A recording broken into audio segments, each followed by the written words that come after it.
Can you describe what that moment was like after that last shot hung out? What was that like for you? It was like a, like, it was just kind of like a dazed moment because it was like, it all caught me off guard. Like it was just like, in an instant, like I didn't expect the door to swing open and almost hit me because it almost made me like stumble back and all. So I was like, it was just all like I guess an in shock moment for me. I can't really think of the words to explain it. But what really was messing me up, my mom was screaming like hysterically. So I was just trying to keep her calm and tell her like, hey, I'm fine, I'm okay, you know, call the police so we can get to the next step.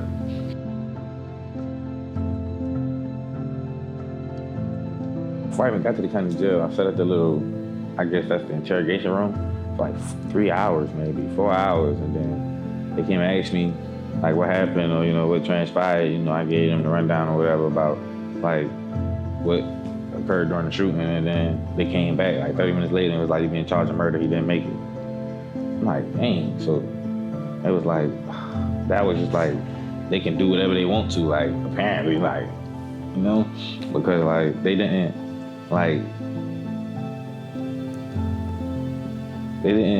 like seem like they were really too much worried about anything but the fact that just somebody got shot, you know. So it was kind of like, dang, these people just do whatever they want to. So I'm sitting here just with the inevitable, like what's gonna happen, what's next. Like it feels like your whole life is changing in this moment and everybody else is just kind of going through the motions. Yeah, it's like everybody just like, okay, take the process, go through all the process, we understand, but it's just like my life changed in an instant like that. Like that. It was a normal day, about to take my girlfriend at the time to work, chilling, and like that in an instant. So what was your first interaction with Martin? What was that conversation? It was kind of straightforward, you know. I was like, I wanted to talk to him, and it was like okay, he got me a bond. Before me and him even talked to each other, he got me a bond. He got me out, and then he was like, hey, this is who I am, come meet me. So when I met him, he's just a straightforward guy, you know? And I love that about him. Like, he doesn't have like a mean mug, but he has like that very serious face, like, I'm gonna say what I'm gonna say, I'm gonna do what I need to do, and it's not gonna be any extra steps with it. I'm going straight to the punch. So that's kind of how our conversation was. Like, I was like, so do I give you the rundown of my case or like what's going on? Like, you know what I'm saying? Like, because we were just shooting each other a few questions, and then I was like, okay, so do you need the rundown of my case? He was like, no, I already read your case. He was like, it's a clear-cut case. You know, I don't have really much to say. Yeah, he told me, don't get overconfident. You know, don't get too comfortable with it because at the end of the day, you're still facing life without. Like, regardless of whatever the case may be, like, you're facing life without. Like, yeah, we can appeal it, but he said, one thing he said that stuck with me, he was like, it's easier to win the trial than it is to get an appeal. So I'm like, okay. That was that stuck with me pretty hard. And another thing he said, no, this is when it started actually getting towards where I felt like it was being in my favor. When he did his closing argument. Like, don't get me wrong, throughout the whole case, he was amazing. Like, everything he said they were gonna do or say or try to do, he did it. They did it. They tried it. He'd look at me like I would be writing questions like, oh, that's not true, or this is not that. He's like, it doesn't matter. It doesn't matter.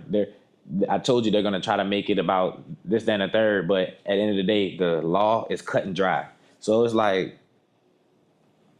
the way I start building confidence. Like, this is like, I didn't like let it show or like get to the point where it was like belligerent or like just like I don't care. But it was like I started getting real confident when I started like going throughout the days of the trial. Like, it was like, okay, Martin, like he's here. He's very attentive. Like we got the jury that seems like they're very intrigued in the case, actually paying attention.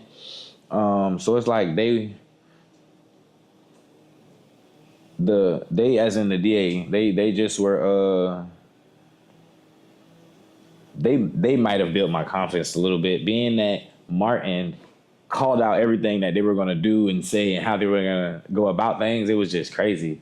So I think during the trial is actually when my confidence got built. Being next to Martin and actually watching him work, like, yeah, being with him with Bond orders or like just court dates showing up and things of that nature. Yeah, but there's not really much to be said. But seeing him in action and like actually understanding like the process of this stuff and things like that was crazy. It was like that actually made me feel like, okay, like I'm in great hands, man. Like I could actually sit back. Like, don't get me wrong, I told him, I said, I have faith in God, but man, I got faith in you, man. Like I feel like we met for a reason. You're the person that's supposed to be here. Like I love his energy as a lawyer. So that's what built me and my confidence was during the trial, being next to him.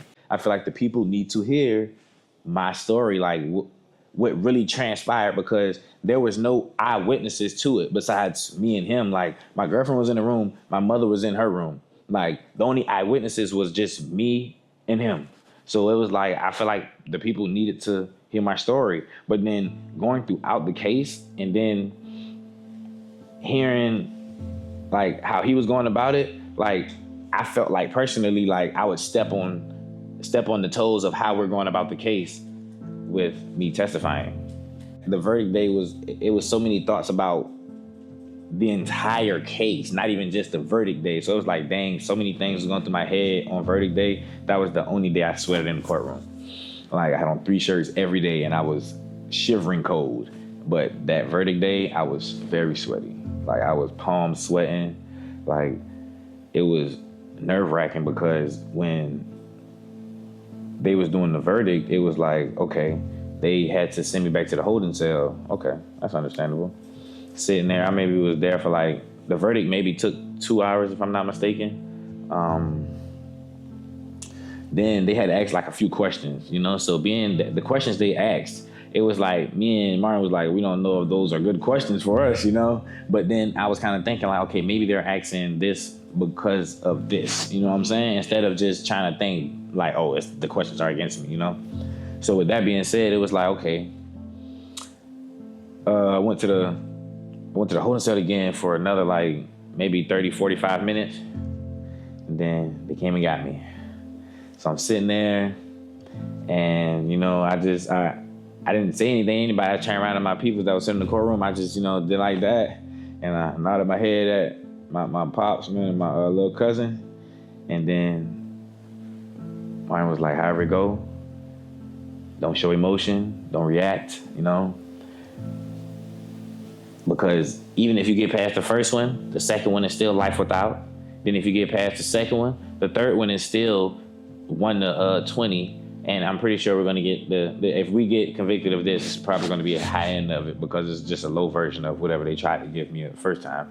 Then they have something I learned in this from Martin. He told me that they can add a lesser charge. So now instead of fighting the 6 charges I was fighting throughout this whole time, now that I'm at trial, I'm fighting 7 because the first 2 charges that are life without also have a lesser charge of the manslaughter. So if you're not convicted of malice murder or felony murder, you can be, or if you're not convicted of the possession of firearm or the aggravated assault, I could have been convicted of the voluntary manslaughter, which would be 20 years. So it was like, whew, okay, they walked up to the podium, the judge or whatever, and then the judge was like, okay.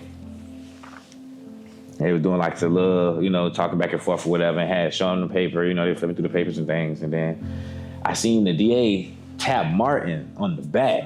So I'm thinking like I'm in my head like, does that mean he just won? Like I'm thinking like, dang, the DA might have just was like, you know, you did a good job, but, you know, maybe next time, you know? Like on some give him a pound on the back, like you did good work, but you lost. So I'm just like, oh my gosh. I didn't even want to look at my people. My pops was back there hysterical. He's like, he finna pass out. Like, I know my mama back there, my sister back there. It's just my cousins, my aunties, godmama, everybody full of emotion. So it's like, I'm just trying to face forward and stay locked in. So, you know, I'm just like, then they was like, in the case versus state, the state of Georgia versus Alex Duncan, the jury finds the jury comes to the verdict of not guilty for malice murder. I was like, I honestly felt like a weight of the world come off my shoulders. And then I'm like, okay, Then it said felony murder, and then they said not guilty. Oh man, I probably could have hugged Martin then, man. Like I almost busted into tears, man. But I was like, okay. He said no emotion, no reaction. So I'm just like I'm just trying to gather my breathing. He like you good. Just you breathe, you good. Then they was like what was the third one? The aggravated assault with a deadly weapon. They were like not guilty. Oh man, when they said that, I honestly just wanted to just jump up and do cartwheels in the courtroom, man. But it's like, okay, you have to understand, like, there's the victim's family in here, and they understand that they might not understand that the jury picked what they picked, or why did they come about this. They might not be understanding about it. So I didn't want to just like gloat and showboat in their face, you know what I'm saying? So it's just like, okay, keep composure. And then that's when they said for the 3 counts of possession of a firearm, they said not guilty, and voluntary manslaughter was not guilty. So it was just like, whoa, like it's finally over. Like this has been a long time coming. Like that's all I kept saying to myself. I was just like, this is finally over. Like it's finally over. Like I honestly didn't know what else to say. I just kept telling him, I'm like, thank you, man. Like, thank you, man. Like, thank you, man. Like, I didn't know what else to say. Like, it was just like, you got me my life back. Like, I love how Martin is just very balls to the wall with his job. That's the phrase he used. I like that. He was like, okay, so he was like, do you like, he was asking me like, do you want to ask for the lesser and try to just, go there? Or do you want to go balls to the wall and go all the way with it? And that's the energy he gives. He don't give lay down and accept. He gives like, okay, I'll do what I can when I can. And no matter which way it go, I'm still going to do what I can. And even if it goes not in our favor, I'm still going to try to figure out how we can figure something out, And he's just, it seems like he loves his job, and that's what I like about it. It's like he doesn't do it because of the money. He does it because he actually loves what he do. So like, if you ask me, my experience with Martin, honestly, 10 out of 10. 10 out of 10. Like, he don't say a bunch of extra nothing. Like, he's not sitting there trying to run around the bush with you or beat you around the bush or anything. He tells you like, hey, I'm busy from this to this point. Then if you want to get something set it up, and then we can discuss. Or if you need this done, then that'll be done. Or however this goes about, that goes about. So it's like, he's very understanding, and he's very smart. He's very smart, and not even just like as in book smart. He has a lot of just general knowledge, and I like the way he reads people. Like he's a very, very interesting lawyer, and I don't want to say I hope I get to use him again because I don't want to get in any more trouble. But if God forbid, but yeah, I don't think I have nobody else to call him, man. Honestly.